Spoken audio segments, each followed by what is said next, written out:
लगातार मेरे कार्यक्रमों में आप उनको देखते रहे हैं। हेमंत जी, बहुत बहुत स्वागत आपका। आखिर 10 साल में अडानी अंबानी का नाम प्रधानमंत्री के जबान पर आ ही गया, लेकिन कैसे आया है और किस तरह से आया है? कांग्रेस कह रही है दोस्त दोस्त ना रहा, तीसरा चरण आते आते आप तो बिल्कुल उनसे इस तरह की बातें करने लगे। कैसे देख रहे हैं आप इसको? बुशरा जी, ये 10 साल में पहली बार नाम नहीं आया है, 20 साल में पहली बार आया है। जब वो गुजरात के मुख्यमंत्री थे तब से लेकर के अब तक वो रहते उनके साथ थे, तमाम इवेंट्स के अंदर दिखते थे। आपको ध्यान होगा वाइब्रेटिंग गुजरात और तमाम जहां हम भी कवर किए कई बार 2004-5 में, तो वो उनके साथ दिखते थे बार बार, उनके जहाज में भी दिखते थे और भी थे। उनका नाम लेने से गुरेज करते थे मंच पे। आज उन्होंने सार्वजनिक मंच पर जिस तरीके से उनका नाम लिया है बुशरा जी, इसके 2 महीने हैं। इसको इतना साधारण नहीं है जितना सारे लोग मान रहे हैं। इसके 2 अर्थ हैं, इसको देखने के 2 नजरिए हैं बुशरा जी। पहला नजरिया तो यह है कि ज्यादातर लोग जो मान रहे हैं, और जिसमें कहीं ना कहीं हम भी शामिल हैं कुछ हद तक, जो उनका ये मानते हैं कि प्रधानमंत्री ने ये बात कह करके he has walked into the opposition trap, विपक्ष के ट्रैप में फंस गए हैं वो, और कहीं ना कहीं he has lost the plot of this election after, particularly after third phase, तीसरे चरण के चुनाव के बाद। जिस तरीके का पूरा माहौल, जो फीडबैक, जो आईबी की रिपोर्ट्स और तमाम वोटिंग परसेंटेज, जितने भी आप फैक्टर्स लगा सकती है, एक नजरिया इसका ये, हम दोनों ही नजरियों पे बात करेंगे और फैसला आपके दर्शक करेंगे, सुबुद्धि दर्शक, वो इनमें से किस उस पे मानते हैं नजरिए पे। देखिए बुशरा जी, स्वतंत्र भारत के इतिहास में ये पहला अवसर है जब किसी सिटिंग प्राइम मिनिस्टर ने देश के 2 टॉप उद्योगपतियों पर इतने गंभीर और संगीन आरोप लगाए। मैं बहुत जिम्मेदारी के साथ हर शब्द कहूंगा, क्योंकि मुझे मानहानि का भी आइडिया है और लीगल कंसिक्वेंसेस का भी है। प्रधानमंत्री ने क्या कहा है, कोट एंड कोट, प्रधानमंत्री ने कहा है कि अडानी और अंबानी से बोरों में भर के टेम्पो में काला धन। नोट कीजिएगा, अंडरलाइन, बड़ी इंपॉर्टेंट चीज बात प्रधानमंत्री जी ने कही है। प्रधानमंत्री जी वही नरेंद्र मोदी जी हैं जो ये कहते थे कि नोटबंदी के बाद काला धन इस देश में खत्म हो गया। अगर काला धन खत्म हो गया तो इन दोनों उद्योगपतियों के पास, जिनके साथ प्रधानमंत्री जी का नाम निरंतर जुड़ता रहा है, हम दो, हमारे दो के रूप में भी और तमाम उसमें भी, उनके पास इतने पैसे, काला धन कहां से आया? अगर नोटबंदी के बाद खत्म हो गया था वो, और अगर इनके पास काला धन था और प्रधानमंत्री जी को इस बात का पता है, तो सीबीआई ईडी क्या कर रही है? उन्होंने अब तक इनके यहां रेड क्यों नहीं की? दूसरी बात, पीएमएलए में कौन कौन बंद है? हर चीज हम आपके दर्शकों पे छोड़ देंगे। आप पीएमएलए में तिहाड़ जेल में बंद है मिस्टर अरविंद केजरीवाल, जिनके ऊपर पीएमएलए के आरोप है, जिनके घर से 1 रुपया भी बरामद नहीं हुआ, अभी तक कोई मनी ट्रेल सामने नहीं आई।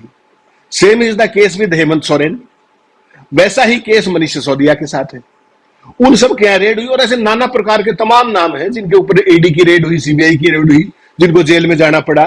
चिदम्बरम तक भी है उसमें, पी चिदम्बरम, जो पूर्व देश के गृह मंत्री भी, और दुनिया भर के नाम हम करेंगे तो सारा शो ही खत्म हो जाएगा।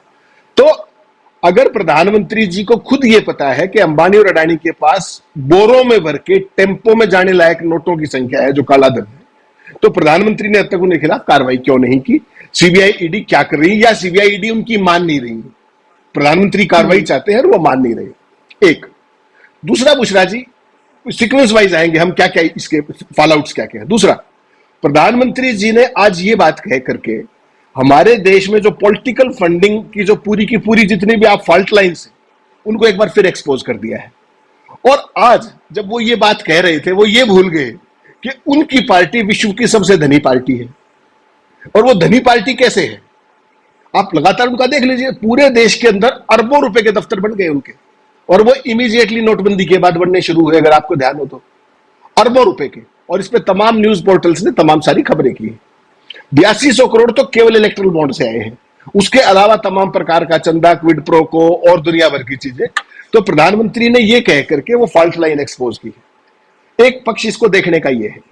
इसका एक दूसरा बहुत महत्वपूर्ण पक्ष है जिसको बहुत सारे लोग कंप्लीटली मिस कर रहे हैं, और वो बताना बहुत जरूरी है दर्शकों के लिए, ताकि वो फैसला कर पाए। ऐसा तो नहीं है बुशरा जी कि प्रधानमंत्री ने, चूंकि उनके ऊपर सारे आरोप चिपक रहे हैं लगातार, क्या क्या आरोप चिपक रहे हैं? सूट बूट की सरकार, हम दो हमारे दो, और कॉलोनीज को आगे लगातार बढ़ाना, 16 लाख करोड़ रुपए के कर्जे माफ करना, 8200 करोड़ रुपए लेके 4 लाख करोड़ के टेंडर देना, ठेके देना, वो सारे आरोप चिपक रहे थे। प्रधानमंत्री ने कहीं ये कह करके अपना खुद का पल्ला तो झाड़ने की कोशिश नहीं की है। ये भी तो हो सकता है ना कि मेरा इनसे कोई लेना देना नहीं है, और इसीलिए उनको इतना दबाव पड़ा चारों तरफ से, अपोजिशन का जो नैरेटिव है, कि उनको अपने आप को क्लियर करने के लिए इन दोनों का नाम लेकर के इस तरह की बात कहनी पड़ी। हालांकि वो ये भूल गए कि इसके फॉलोआउट्स बहुत गंभीर है, न केवल पॉलिटिकल बल्कि इकोनॉमिक। क्योंकि जब से प्रधानमंत्री आए हैं, सारे के सारे जो चीजें दी गई हैं, पोर्ट्स हो, एयरपोर्ट्स हो, जो कुछ भी है, वो कुछ ही लोगों को तो गया है, 2 लोगों को तो गया है। तो कहीं ना कहीं प्रधानमंत्री has tried to stay clear from all this. उसके बाद साफ दिखाने की कोशिश तो की, लेकिन अब सवाल यह है कि जनता इसको मानेगी या नहीं। प्रधानमंत्री ने तो अपनी तरफ से पल्ला झाड़ लिया, क्या जनता इसको बाय करेगी या नहीं करेगी? क्योंकि चौथे फेज में आप जा चुके हैं चुनाव के। अब जब आप बॉन्ड्स का पैसा 8200 करोड़ आपने लिया, तो मोदी ने किसी को बताया कि वो कौन सा धन था? वो काला धन था या सफेद धन था, या वो मनी उसके तहत जो क्या बोलते हैं मनी राउटिंग जो विदेशों के जरिए होती है उससे आया पैसा था, या वो आपके नाम से मेरी कंपनी के जरिए किया गया खेल था? प्रधानमंत्री ने ऐसा कुछ नहीं किया और ना जांच कराने की कोशिश की। एक काम जरूर हुआ कि जो हमारे साथी पत्रकारों ने जो रिसर्च की, उसमें एक बात जरूर सामने आई कि 4 लाख करोड़ के टेंडर लगातार उन पार्टियों को क्विड प्रो क्वो के तौर पे दिए गए। ये भी एक सच है। अब आप बात करिए कि जो ये सारी की सारी चीजें हो रही हैं, जो आपने इंट्रोडक्शन में बड़ी महत्वपूर्ण बात कही, उसके आगे मैं एक शब्द और जोड़ना चाहता हूं कि प्रधानमंत्री ने कहीं आज ये बात कह करके, इसका एक बहुत दूसरा मायना भी है, उन्होंने देश के टॉप इंडस्ट्रियलिस्टों को तो एक मैसेज नहीं दिया है, एक चेतावनी तो नहीं दी है कि जो लोग चुपचाप अपोजिशन को पैसा दे रहे हैं, मुझे उनका सबका पता है। और उन्होंने शुरुआत टॉप 2 नामों से की जो उनके विशेष क्रॉनीज कहे जाते हैं। आप इस पहलू को मत भूलिए। उन्होंने अडानी और अंबानी का स्पेसिफिकली नाम लेकर के बाकियों को टारगेट करने की कोशिश तो नहीं की है। इसका एक मतलब यह भी है। तो कहीं ना कहीं प्रधानमंत्री अंदर से देखिए हिले हुए हैं, इसमें तो कोई शक नहीं है। अपने सबसे करीबी लोगों का उन्होंने नाम लिया, और जिस तरीके से इन दोनों का नाम लेकर के चेतावनी देने की कोशिश की है, क्या बाकी उद्योगपति इसको बाय करेंगे? क्योंकि 16 लाख करोड़ रुपया माफ करने की बात लगातार कांग्रेस कर रही है, किसानों को, गरीबों को 1 रुपए का आर्थिक मदद ना देने की बात कांग्रेस कर रही है। प्रधानमंत्री इससे रेटल्ड है, इसमें भी कोई शक नहीं है। कभी हिंदू मुस्लिम जैसा आपने वो तमाम नैरेटिव्स बताए, लेकिन इसके पीछे कुछ और भी है बुशरा जी। प्रधानमंत्री जी का कोई भी विदेश दौरा, जो उनके साथ डेलीगेशंस जाते हैं, उसमें कोई पत्रकार तो जाता नहीं है एनआई को छोड़ के। उसमें कौन जाते हैं? उसका इंटीग्रल पार्ट है अंबानी और अडानी हर दौरे में। और उसकी क्या क्या चीजें सामने आई है ये मत भूलिए आप। उनको हर बार विदेश लेके जाते हैं। श्रीलंका की पोर्ट हो, बांग्लादेश का पावर प्रोजेक्ट हो, ऑस्ट्रेलिया की कोल माइंस हो, फ्रांस की राफेल डील हो, उन सब में बार बार ऑन रिकॉर्ड ही आया है उन सरकारों की तरफ से कि प्रधानमंत्री जी का दबाव था, इसलिए हमने एक्स को या वाई को ये सब दिया, जो टेंडर था या प्रोजेक्ट था, जो भी था। तो जब प्रधानमंत्री उनको खुद साथ लेकर जाते थे, तो आज किस मुंह से प्रधानमंत्री ये कह रहे हैं कि उनके पास काला धन है? तो काले धन के पोषक तो खुद प्रधानमंत्री भी हुए ना। तो ये एक एम्बिग्विटी उन्होंने खड़ी कर दी है। मैंने इसलिए सारी की सारा नैरेटिव आपके दर्शकों के वैल्यू जजमेंट के लिए खोला है कि वो इसको किस रूप में लेते हैं, वो महत्वपूर्ण है। मैं और आप तो केवल हमारा काम है चीजों को खोलना, बाकी तो दर्शक है। हेमंत जी, निश्चित तौर पे ऐसा ही है बुशरा जी। देखिए, प्रधानमंत्री जी ने अब तक 2 चुनाव जीते हैं लोकसभा के, और वो दोनों चुनाव किस उसमें जीते हैं, उस हल्की सी बैकग्राउंड में आप जाइए। 2014 में कांग्रेस पार्टी के खिलाफ, यूपीए के खिलाफ जितनी भयंकर एंटी इनकम्बेंसी थी, उसके बाद प्रधानमंत्री ने जो अच्छे दिनों का नारा उछाला, किसानों की आय दोगुनी, हर घर को पक्की छत, सबका सब कुछ कर दूंगा, जो नहीं मांग रहे वो भी कर दूंगा, 30 रुपए लीटर पेट्रोल, महंगाई का सिलेंडर, सारी चीजें उन्होंने जो नहीं मांगा, ओआरओपी, सैनिकों का ये, जन कल्याण, ये सब, राष्ट्रवाद, सारा तड़का लगा करके पहला चुनाव उन्होंने जीता। लेकिन वो क्या चुनाव था? वो कंप्लीटली इन्हीं साथियों की, जो अंबानी और अडानी जो इनके इंटीग्रल पार्ट है, उनकी मार्केटिंग, उनकी लॉन्चिंग और टीवी पे उस स्पेस का परिणाम था जो प्रधानमंत्री 2014 में बहुमत से सरकार में लंबे समय बाद। 19 में पुलवामा प्लस राष्ट्रवाद प्लस बालाकोट, कोई सवाल नहीं, केवल लफाजी जो किया गया कि बालाकोट में इतने मार दिए, पुलवामा में ये कर दिया। हकीकत ये है कि पुलवामा में आज तक वो आरडीएक्स कहां से आया था, इसकी जांच नहीं हुई। किसके लैप्सेस थे? सतपाल मलिक भी कहते हैं, हमने भी तमाम खबरें की थी उस समय भास्कर में, कि कौन जिम्मेदार था। आज तक उसकी कोई जांच का रिजल्ट सामने नहीं आया। हमारे 40 सैनिक शहीद हुए थे सीआरपीएफ के, ये हकीकत है। इन दोनों बेसिस पे चलकर आए थे। इस बार प्रधानमंत्री का नैरेटिव क्या होना चाहिए? तीसरी बार जब आप सत्ता के लिए लड़ रहे हैं, तो आपका एक साधारण नैरेटिव जो किसी भी डेमोक्रेसी में होता है कि 10 साल का मेरा नेट रिजल्ट ये रहा, ये डिलीवर किया मैंने, ये मेरी पॉलिसी थी, और अगले 5 साल के अंदर मैं ये डिलीवर करूंगा। यही तो होता है लोकतंत्र के अंदर। प्रधानमंत्री जी ने अभी तक किसी भाषण में अगले 5 साल का जिक्र किया है बुशरा जी? वो 2047 से नीचे तो बात ही नहीं करते। 2047 में अभी 23 साल है। 23 साल बाद तो मुझे और आपको नहीं पता हम कहां होंगे। जो 60 साल के ऊपर के बुजुर्ग हैं वो किस चीज की उम्मीद करें? यह है प्रधानमंत्री की डेस्परेशन का कारण कि उनके पास ना पिछला दिखाने को है, ना आगे बताने को है कि मैं अगले 5 साल में क्या करने जा रहा हूं। तो उनके पास क्या है? विश्वगुरु, डंकापति, लफाजी, देश मजबूत हो गया, दुनिया के अंदर ये हो गया, मैंने क्या किया, इसका कोई चक्कर नहीं है। उनकी स्लेट एक्चुअल में खाली है। इसके कारण से उनको कभी तो मटन, कभी मुसलमान, कभी ताला, कभी कुछ, जो भाषा प्रधानमंत्री यूज करे, आप फेस वाइज देखिए। पहले फेस के बाद इमीडिएटली कितना ब्रेजनली उन्होंने मुसलमानों का करके राजस्थान में जो कहा।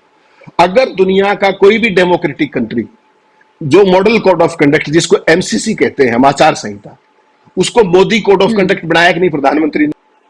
अच्छा, प्रधानमंत्री ने जो यूज की है, आप छोड़िए प्रचार बंद करने पे, प्रतिबंध लगाने पे, मैंने चुनाव आयोग बड़े लंबे समय तक कवर किया, आपको पता है। वो भाषण प्रधानमंत्री को चुनाव लड़ने के अयोग्य करवा सकता है। दो समुदायों के बीच में, जो देश के प्रमुख समुदाय, उसमें हिंदू मुस्लिम जो प्रधानमंत्री ने किया, और चुनाव आयोग उस पर कुंडली मार के बैठा, तो मोदी कोड ऑफ कंडक्ट हो गया कि नहीं हो गया? वहां से वो शुरू हुए। सेकंड फेज के बाद उन्होंने सोनिया गांधी के बारे में जो बातें कही, भाग गई, चुनाव नहीं लड़नी पाएगी, बहुत सारे शब्द हैं जिनको मैं कहना भी नहीं चाहता। फिर मंदिर का ले आए। अब यह है कि मंदिर के ऊपर ताला लगा देंगे। क्या ये चुनाव की तकरीर होती है क्या? इसको तो साधारण भाषा में अनपढ़ लोग भी बात नहीं करते, और देश का प्रधानमंत्री ये नैरेटिव तय कर रहा है। और उसके बाद रही सही कसर जो थी, वो डेस्परेशन में उन्होंने आज पूरी कर दी। ये कहना कि देश के दो टॉप उद्योगपतियों का पास काला धन है, ये किस बात की स्वीकारोक्ति है? ये मोदी की खुद की नाकामी की है, मिली भगत की स्वीकारोक्ति है। वरना या उनकी नाकामी यह है कि एजेंसियां उनकी बात नहीं मानती, या मिली भगत इसलिए है कि वो करते रहे और प्रधानमंत्री ने कुछ उनको रोका नहीं। इसके अलावा कुछ है क्या? आम जनता इस बात को बहुत बारीकी से देख रही है, और देश की जनता देख रही है, इसीलिए प्रधानमंत्री रेटल्ड है। वरना तो वो जो भी मर्जी आए करते रहते। आज इस देश में 21 उद्योगपतियों के पास उतना पैसा है बुशरा जी, जो देश के 70 करोड़ लोगों के पास है। ये जो चीज है, ये किसने क्रिएट की? पहले भी थी, लेकिन जो वॉल्यूम अब बना है, जिस प्रोपोर्शन में उद्योगपतियों का, जब प्रधानमंत्री मोदी बने थे तब अंबानी की नेटवर्थ क्या थी, और आज अब अडानी की नेटवर्थ क्या है? तब की क्या थी, राज की कब थी? और क्या किसी गरीब आदमी का, मुझे बता दीजिए, देश में किस किसान की आय दुगनी होगी? कितने जमींदारों के, कितने उनको भूमिहीनों को घर मिल गए, छत पक्की मिल गई, या जो पीएम ने कहा था। तो पीएम के पास कुछ है नहीं, तो इसलिए वो आए बाएं साए जो मर्जी आए बोलते जा रहे हैं, उसका कोई अर्थ नहीं है। लेकिन जनता बिटवीन द लाइंस पढ़ रही है कि जिनको अब तक लिए घूम रहे थे कंधे पर, उन्हीं को उतार के आज बाहर फेंक दिया है। ये चेतावनी भी है उनके लिए, और कहीं ना कहीं ये कॉन्फिडेंस दिखाने की भी जरूरत है कि भाई कल को अगर मैं आ गया तो इलाज भी कर दूंगा औरों का। वो एक चेतावनी भी है उस तरीके से। वो नाम उनका ले रहे हैं, निगाहें उनकी उन पर है, और निशाना कहीं और है कि कोई भी, देखिए कांग्रेस पार्टी का पूरा खाते वो सील कर चुके हैं। इस पर अपन ने तमाम बार बात की। चुनाव से एन पहले खाते सील किए, और अब ये कह रहे हैं कि कांग्रेस पार्टी को अंबानी अडानी बोरे और टेम्पो भर के पैसे दे रहे हैं। इसका मतलब समझिए क्या है, मतलब समझिए इसका बिटवीन द लाइंस। और वही मतलब है जो प्रधानमंत्री की डेस्परेशन दिखाता है। ये है कुल मिला के बुशरा जी बात। एक शख्स जिसको आपने पप्पू बनाने की पूरी कोशिश की, आज वो सबसे बड़ा नेता बनके, सबसे बड़ा चेहरा बनकर उभरा है। बिल्कुल सही बुशरा जी, मैं 100% आपसे सहमत हूं, लेकिन इसको आपको देखना पड़ेगा ब्रॉड टर्म्स के अंदर, जर्नलिस्टिक टर्म्स के अंदर। आप इस साइकी को समझना पड़ेगा। ये पूरे तरीके से भारतीय जनता पार्टी और नरेंद्र मोदी जी का जो जगरनॉट है, उसका फेलियर ऑफ टैक्टिक्स है। और इसको अपने को, जैसा आपने इंट्रोड्यूस किया बहुत सुंदर, आपने कहा कि पप्पू बनाने चले थे, बहुत सही कहा। जितना पैसा प्रधानमंत्री की छवि बनाने में खर्च किया गया, उसमें ज्यादा नहीं तो आधा पैसा मोदी, इसको राहुल गांधी को पप्पू बनाने के लिए किया गया। ये तो सच है। उसके लिए जो कुछ भी करना पड़ा, जो मैसिव एडवर्टाइज करनी पड़ी, सब कुछ करना पड़ा। टैक्टिक्स का फेलियर कैसे है, ये बड़ा इंपॉर्टेंट है जानना। प्रधानमंत्री जी अपने शब्दों में राहुल गांधी को शहजादा कहते हैं। पहली बात तो इस देश में राजे रजवाड़े हैं नहीं, ना राहुल गांधी के पिताजी कोई राजा थे, प्रधानमंत्री थे वो, डेमोक्रेटिक इलेक्टेड। उनके घर में कोई शहजादी था, कोई राजा नहीं था। तो पहली बात तो टेक्निकली और शाब्दिक तौर पे ये शब्द गलत है कि वो शहजादा कहते हैं। लेकिन अगर हम प्रधानमंत्री की बात पे ही चले कि प्रधानमंत्री कहते हैं शहजादा है, तो शहजादे का अर्थ देखिए आप। शहजादे का अर्थ होता है king in waiting, the person who is in waiting for the throne. ये कौन कह रहा है? ये प्रधानमंत्री ने स्टेब्लिश किया अपने शब्दों से, मैंने और आपने नहीं किया, पीएम ने कहा। ये टेक्टिक्स का फेलियर बता रहा हूं। पूरे जीवन क्या राहुल गांधी, पूरे जीवन में क्या Rahul Gandhi king in waiting ही रहेंगे या कभी किंग भी बनेंगे? ये तो मोदी जी को बताना चाहिए ना कि वो शहजादा शहजादा करके उन्होंने उनको, पप्पू तो स्टेब्लिश नहीं कर पाए, लेकिन किंग इन वेटिंग उनको प्रधानमंत्री ने स्टेब्लिश कर दिया। अगली बात, मोदी जी ने जो किया है अब तक, उन्होंने राहुल गांधी की जो हैंडलिंग की है उसको देखिए आप क्या किया है as a politician. Rahul Gandhi को स्टेब्लिश प्रधानमंत्री ने किया एज ए लीडर, ये कहने में मुझे कोई गरज नहीं है। और इसकी सीक्वेंस देखिए आप, बहुत बारीक में, केवल टच करेंगे। राहुल गांधी के खिलाफ केसेस किसने दर्ज कराए? आए बाएं साएं पूरे देश में मानहानि के, पीएम के इशारे पे हुए। आज वहां, आज वहां, आज वहां। उनका मैं देख रहा था नॉमिनेशन, उसमें 18 केसेस थे। प्रधानमंत्री लीडर है देश के मुख्य, 18 केसेस मानहानि और ये सब फजूल के केसेस जो थे। उसके बाद एक केस में सजा हुई तो इमीडिएटली उनको डिस्क्वालीफाई कराया गया, उनको कोर्ट से अपनी वहाल करानी पड़ी। एसपीजी किसने छीनी? प्रधानमंत्री ने छीनी, उनकी भी छीनी, जबकि उनके परिवार में 2 शहादत हो चुकी है। उसके बावजूद भी प्रधानमंत्री ने जो उनकी हैंडलिंग की कि इससे सब कुछ छीन लो, मकान भी छीन लो, एसपीजी भी छीन लो, सदस्यता भी छीन लो, उससे राहुल गांधी बेचारा बन के आ गए सामने। और उनको जो लड़ना नहीं भी आता था, उनको जो हिंदी भाषा नहीं भी आती थी उतनी फ्लुएंटली, उनको वो सारी आ गई। और उस सारे हमलों से मजबूर होकर के इतना मजबूर कर दिया कि वो व्यक्ति 4,500 किलोमीटर की पदयात्रा के लिए मजबूर हो गया। और जैसे ही वो यात्रा पे निकला, उसका हो गया जनता से इंस्टेंट कनेक्ट। उसको देश की समस्याएं भी समझ में आ गई, ग्रास रूट पे जाकर के इंस्टेंट टच हो गया, मासेस से कनेक्ट हो गया, जो प्रधानमंत्री जी सीवियरली लैक करते हैं। प्रधानमंत्री जी तो आपने इंट्रोडक्शन में कहा मोनोलॉग करते हैं, राहुल गांधी ने लोगों की सुन के दिखाई और डायलॉग करके दिखाया। तो उनको नेता किसने बनाया? उनको नेता मोदी जी ने बनाया। और सबसे महत्वपूर्ण बात क्या है, मोदी जी की जो उम्र है वो अब 73 पार कर चुकी है, वो बढ़ रही है। और उम्र किसी भी व्यक्ति की, वो बहुत शतायु हो, हम सब की इच्छा है, लेकिन जब 73-75 के पास आदमी जाता है तो व्यक्ति का जो जीवन का सूर्य है उसको हमारे अस्तांचल माना जाता है कि भाई अस्तांचल की तरफ चल दिया हम सब। राहुल गांधी केवल कुछ 50 के दशक में है, 52-54 साल के हैं, 55 साल के हैं, तो उनका सूर्य उदय की तरफ है। और ये मोदी जी भी नहीं समझ पा रहे और ये भारतीय जनता पार्टी भी नहीं समझ पा रहे। कांग्रेस ने क्या गलती की थी बुशरा जी, अगर आपको याद हो तो? नरेंद्र मोदी को नरेंद्र मोदी मीडिया और मार्केटिंग ने बाद में बनाया, सबसे पहले उनको नेता बनाया कांग्रेस ने, लगातार उनको हिट करके। पूरी कांग्रेस की लीडरशिप, सोनिया गांधी, राहुल गांधी, जितने भी, अहमद पटेल, जिसका भी आप नाम लीजिए, everybody used to target Narendra Modi. और वो गुजरात जैसे राज्य से उठ करके सीधे देश के राष्ट्रीय पटल पर आ गए। जो गलती कांग्रेस पार्टी ने नरेंद्र मोदी का नाम ले लेकर के उनको टारगेट कर करके जो गलती की थी, आज समस्त भारतीय जनता पार्टी पिछले 10 साल से पहले पप्पू बनाने की कोशिश की, अब शहजादा स्टैब्लिश करने की कोशिश की। और इसका फॉल आउट क्या हुआ कि उनके क्रेडेंशियल्स तो स्टैब्लिश हो गए और मोदी के क्रेडेंशियल्स डाउटफुल हो गए। यह है पूरी क्रोनोलॉजी। इसको मोदी का जो जगरनॉट है उसको स्वीकार करे ना करे, एज ए जर्नलिस्ट हमने सारी चीजों को बहुत करीब से देखा है, करीब से इन चीजों को जिया है। राहुल गांधी को जब मैं 19 में इंटरव्यू करने गया और उसके बाद के जो इंटरव्यू है उसमें बहुत ज्यादा मैच्योरिटी, बहुत ज्यादा कॉन्फिडेंस, और जो कहते हैं ना ऑन हैंड सब कुछ चीजों पे, कोई आप सवाल पूछ लीजिए, किसी विषय पे बात कर लीजिए, ना केवल देश में बल्कि पूरी दुनिया के अंदर, कि ये आदमी हर इशू को जानता है, इसको समझे। और प्रधानमंत्री की छवि क्या बनी कि टेलीप्रॉम्प्टर के बिना वो 2 लाइन नहीं पढ़ सकते। और व्हाइट हाउस के अंदर वो एक सवाल पूछा गया था, पूरी दुनिया में क्या भदपिटी, वो देश ने भी देखा, दुनिया ने भी देखा। आपका मीडिया उसको कहे ना कहे, लेकिन दुनिया ने तो देखा ना। अभी 4 दिन पहले जो ये जो कर्नाटक में जो सेक्स स्कैंडल वाली बात आई है, यहाँ के अखबार ने तो दबा लिया उसको, मीडिया ने दबा लिया।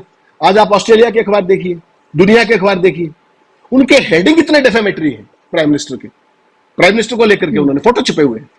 तो क्या प्रधानमंत्री जी की जो टैक्टिक्स थी वो इतनी मिजरेबल हो गई है कि वो अपने ही ट्रैप में फंसते जा रहे हैं।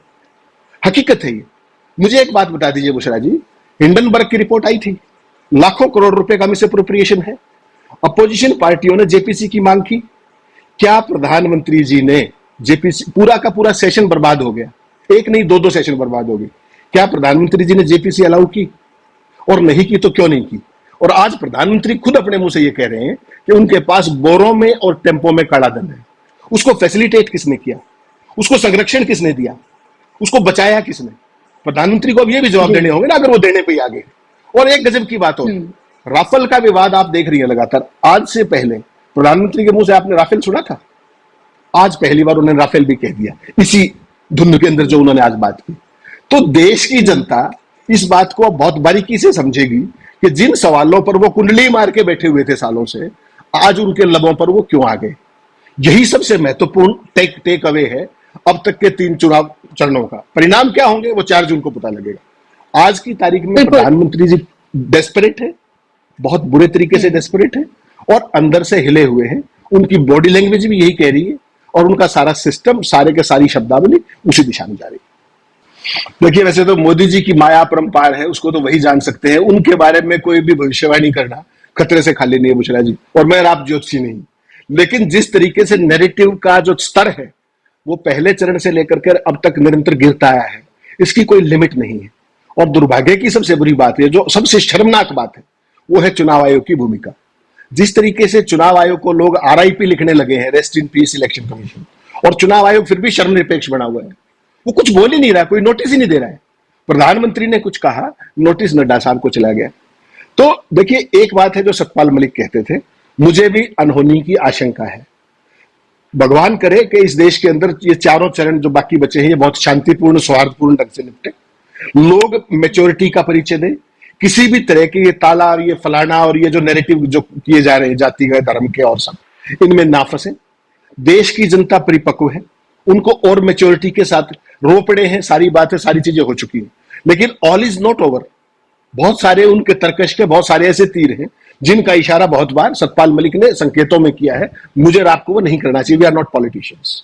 लेकिन अनहोनी की आशंका जब तक चारों चुनाव नहीं हो जाते हैं, चारों चरण के, निरंतर बनी रहेगी।